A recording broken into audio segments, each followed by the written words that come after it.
ready whenever you are. Hi everybody, I'm Miss Angel and this is Baking with Miss Angel. Today we're doing a crossover because if you've seen Reading with Miss Angel's Bedtime Storybook Club, you'll see we've read Cranberry Thanksgiving because, well, it's Thanksgiving. I decided to go ahead and make the recipe that's on the back or the end of the book, and I'm going to share it with you. So, the ingredients are listed in the description at the bottom of the page, and I'll just go along here telling you what I'm doing as we do it. Okay, so we have cranberries, which we're going to chop up 1.5 cups of them. We have 1.5 cups of light raisins. You can also use cranberries for this if you want something more cranberry. We have oranges that we're going to juice for both getting 3/4 cups of orange juice and for getting a teaspoon of grated orange peel. We have 1 egg that has been sitting at room temperature because they bake better that way. We're going to cut this in half to get 1/4 cup of margarine, of butter. You can use margarine. I prefer not using margarine, but the recipe does say you can. We have 1/2 teaspoon of baking soda in here, 1 teaspoon of salt, 1.5 teaspoons of baking powder, 1 cup of sugar, and here's my flour. I've pre-sifted it, but we have to get 2 cups out of here, and so I'm going to show you 2 cups of the sifted flour getting scooped out just so you can see how nice, light, and fluffy it is. And that's our ingredient list. One of the things that we do have to do is mix all of our dry ingredients, and we're going to sift it through the sifter again, even though our flour's already been sifted once. That means that this is twice sifted. We'll talk about that in just a minute. There's 2 things. When you take a scoop like this and it comes straight out of the bag, it's compacted.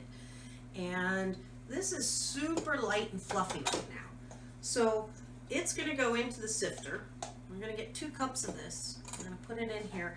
Now, I took 2 cups out of the bag and sifted it, and a little bit more because this is, there we go. But you can see this much is still left, and that's because that's what happened after I sifted it. There was that much air. So I'm going to pour my sugar in and my salt and my baking. This one's the baking powder. Now, baking powder and baking soda, it's really important not to mix up the 2 of them when you're cooking, and it's important to make sure that you're using the right measurements. So when they say teaspoons, make sure it's teaspoons. Do not put tablespoons in. I can tell you quite a few baking horror stories where we used the wrong measurements and it kind of ruined everything. So we're putting our dry ingredients in first, and what this does is this mixes everything so that our baking soda, baking powder, and sugar aren't all in clumps, and they're thoroughly mixed with the flour so that it's doing part of that job for us. The other thing is we're going to find out that, or we're going to have it be more light and fluffy of a bread than if we didn't sift it. That's what sifting does. Okay, so the ingredients says sift the flour, sugar, baking powder, salt, and baking soda into a large bowl and cut in the butter. So when we cut in butter, we're not like, first of all, don't ever use melted butter for baking unless the recipe specifically calls for it. But we're not trying to like, and it's 1/2 of this, we're not trying to so much make make it like a mixture, but you're cutting the butter in, and what that means, as you can see, is this is why we use room temperature butter, is it just cuts through the butter like that. So as I'm doing this, I'm literally just cutting the butter up against the bowl, shaking it out, and I'm coating the butter with the flour, right? And all the other dry ingredients too. But so what we're doing is we're trying to get a crumbly mixture. So that's not it being cut in, because you still got a lot of flour. You really, really, really want this to become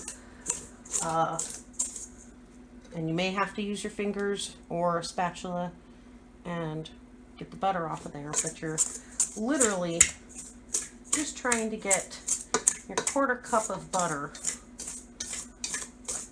to turn this into crumbles. It's similar to when you're doing certain types of pie crusts. Now, this calls for a 1/4 cup. I'm wondering if when after I do this, we're going to cut audio from it. Put some music over while I'm doing this to speed it up or something. I can't say the words that I'm trying to say right now.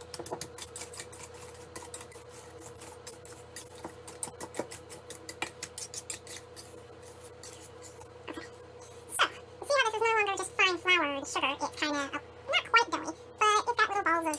So that's what we're going for, okay? Okay, so we've just made the butter into a crumbly mixture. We're going to beat our egg and mix that in. So it specifically, put that in the compost. It specifically calls for beating your egg beforehand. Or to put a beaten egg in. I'm not exactly sure what the reason for that is. If any of my bakers want to explain what the difference between putting a egg in and beating it and mixing in a beaten egg, what that difference is, I would like to know. I know that there's some type of chemistry behind it, but I really don't know enough about baking chemistry to know. So, since it's time to start mixing the wet ingredients, we're going to put this on our handy dandy thing. You can use a mixer, you can use a beater, you can do this by hand. I just am not today because I don't feel like it. I don't use this enough, I feel, so I decided today would be a good day to justify its expense. This up here. We're just going to mix it real slowly. We don't want it to mix a whole lot.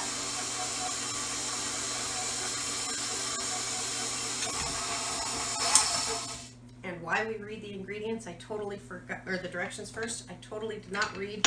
I'm supposed to mix my orange juice and my peel at the same time, which is unusual in most recipes. Usually they say mix your egg together, or mix your eggs separately.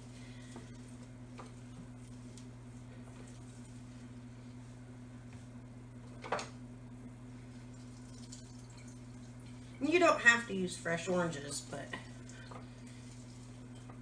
I figure since I had to use peel anyway, I may as well get a fresh one.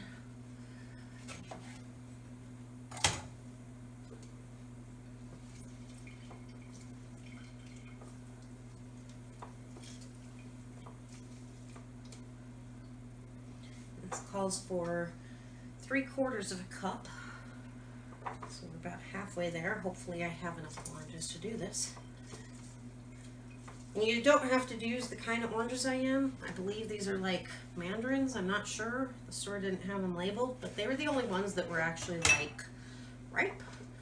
So that's what we're using.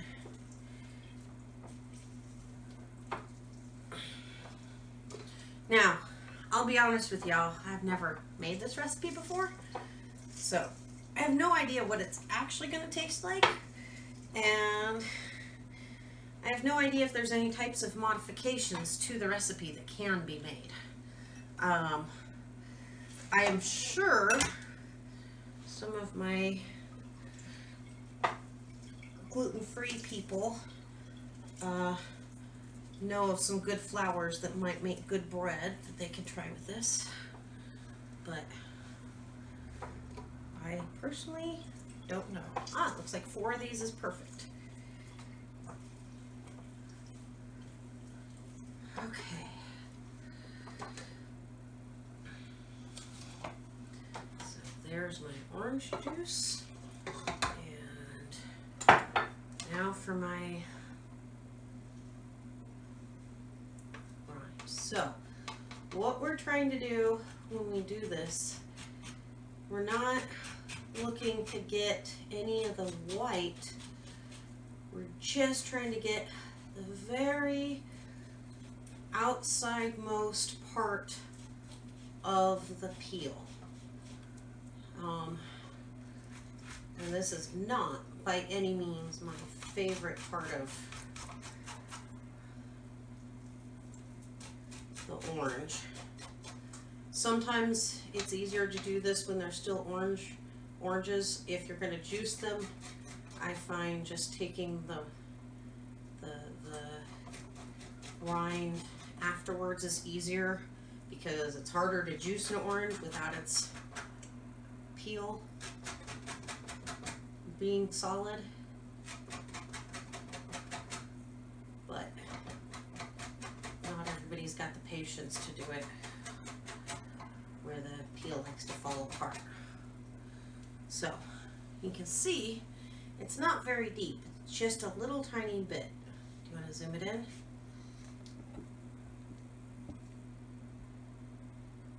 It's just a little tiny bit of the very edge of the peel. Okay, I'm going to take all that, and I'm going to use the peel so I don't hurt myself on anything. Kind of scrape that off of here. Okay, and now we're going to mix it.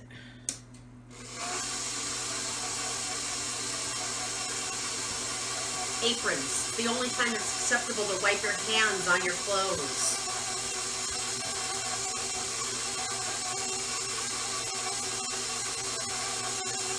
Okay, so we stir it just until it's equally moist, and then we're going to fold in our raisins and cranberries. So I'm going to do 1.5 cups of raisins.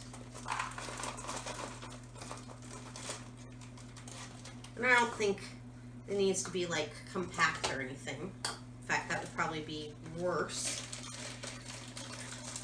Everything should be fluffy. It's all fluffy. So, the measurements for the size of pan that this calls for, I don't have that size of pan.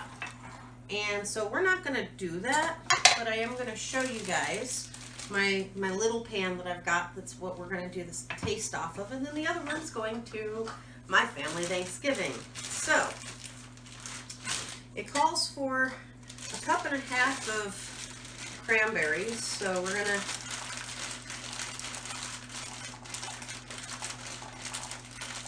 just cranberries all the way, because I know I'm going to need to cut them. Now, anybody who says everything's got to be nice and perfectly pretty while you're cooking and they can't make a mess, they don't know what they're talking about. I promise it's okay to make a mess. And you know what? I'm even feeling like, I don't know if I want to chop these so much, because they're really rolly. So, handy dandy ninja. If you don't have a blender, you can chop these by hand. Again, just really not feeling it. What shortcuts you can take, take. You don't have to do everything the old-fashioned way, even though I like some of it the old-fashioned way. But, we'll see. Just gonna real quickly chop these.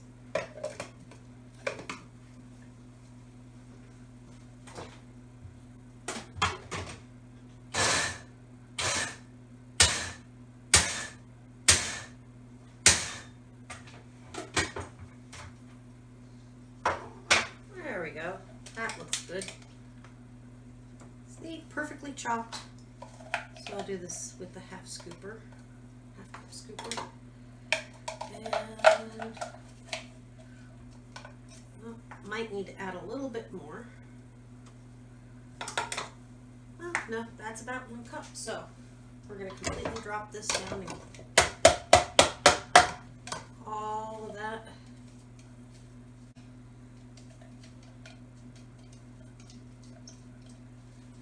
Rest of that, I'm gonna mix that in here. Okay, and now we raise it up.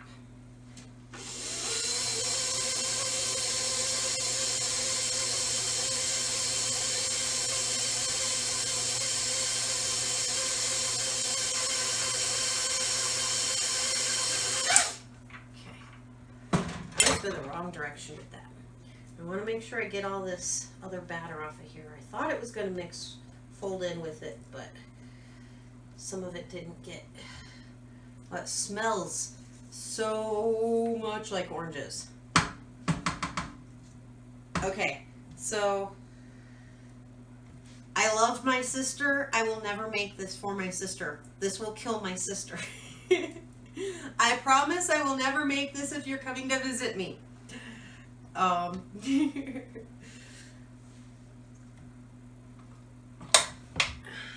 Allergies, food allergies are not a joke.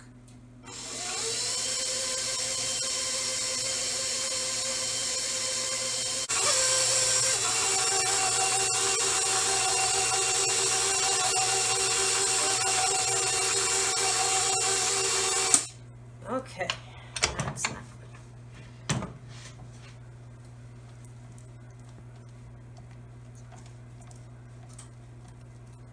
Okay, spatulas are really, really good for getting stuff off. Oh, wrong direction. For getting stuff off of things. So we're going to use my spatula to clean this off as much as possible. We want all the ooey goodness.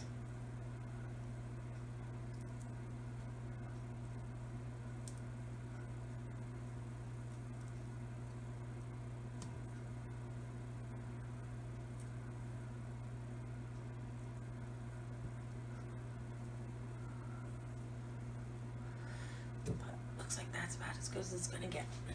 Okay, so I'm gonna take this, a little drop there. I'm gonna take this and clean up my mess a little bit just so I've got some space to work. It says to use a 9x5 by 3-inch loaf pan. I don't have that. All of mine are 8.5 by 4.5 by 2.5, which means I'm gonna have some leftover. So let's go to my miniature pan. And then it says, first you're supposed to spoon it into a greased pan. So my grandmother always taught me to save butter wrappers for baking for this exact purpose. Especially when they were made of foil, then you weren't putting foil in the earth so fast. But here you go, a butter greased pan using an old butter wrapper. They take no time. You're using up every tiny little bit of butter on there. So this is legit Depression era, how do we do stuff lessons I learned from my grandmother in baking. So I kind of stick with that just because it's how I learned. Okay, so it says spoon it in. So we're going to use the spatula so we can scrape it off the edges. I'm just going to spoon this in.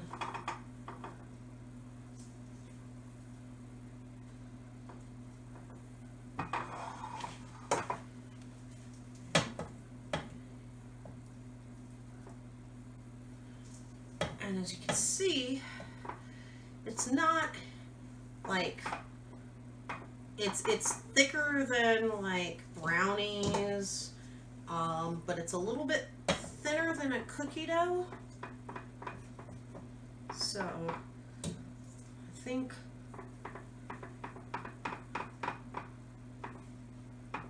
I'm actually going to leave it about there because that looks about how full, maybe a little more, but I want this little one. So they might be short because of the dishes that I'm putting them in and not filling it all the way. We'll see. I'll let you know when it comes out of the oven, whether it rises or not. I'm assuming with all the ingredients that we are going to see at least some rising, whether or not we get halfway or 3/4, you know, if we get doubling or just a quartering, I don't know. Again, physics. Something else I should mention is I am making this at over a mile above sea level, and I did not do any changes to the recipe based on sea level. Normally, under normal circumstances, I would be adding a little bit to this, but I really wanted to stick to the recipe today. Okay, so I've dished them into their things. I'm going to put them in my oven, which has been preheated to 350 degrees. This recipe calls for an hour and 10 minutes, or until toothpick inserted to the center comes out clean. So I'll let you know when that happens. Okay, so my time's not up, but I went ahead and I checked and they look pretty done, so I'm gonna go ahead and stick my toothpick in here, and it came out pretty clean looking to me. So, very carefully, making sure I don't burn myself, because these are hot. Put them on the rack and let them cool. Okay, so the pan is cool enough to the touch that I can pick it up. So with the back side of my knife, so that I don't accidentally cut through any bread, I'm just going to make sure that I'm released from the edges here. And that'll make this easier when I have it come out. It should come out, maybe.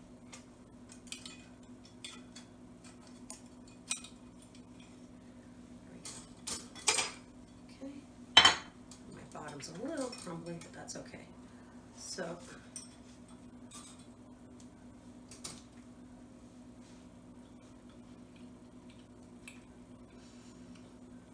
this one's obviously a little bit shorter because the amount of batter.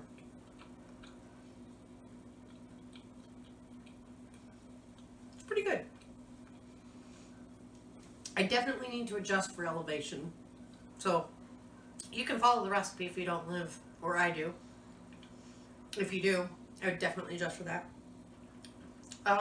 Seems a little sweeter than what I would normally like, so I might put a little bit less sugar. But definitely orange and cranberry, like kind of Thanksgiving, Christmassy. In our house, orange and cranberry is a New Year's Day tradition. So maybe we'll start making it from scratch this time. Thanks. Hope you enjoyed. Check out the storybook on the link for where this recipe came from to read it with me at Bedtime Storybook Club, Reading with Miss Angel. And if you have a book with a recipe in it, let me know. Maybe we'll do a story and a recipe for you. Have a nice day. Happy Thanksgiving.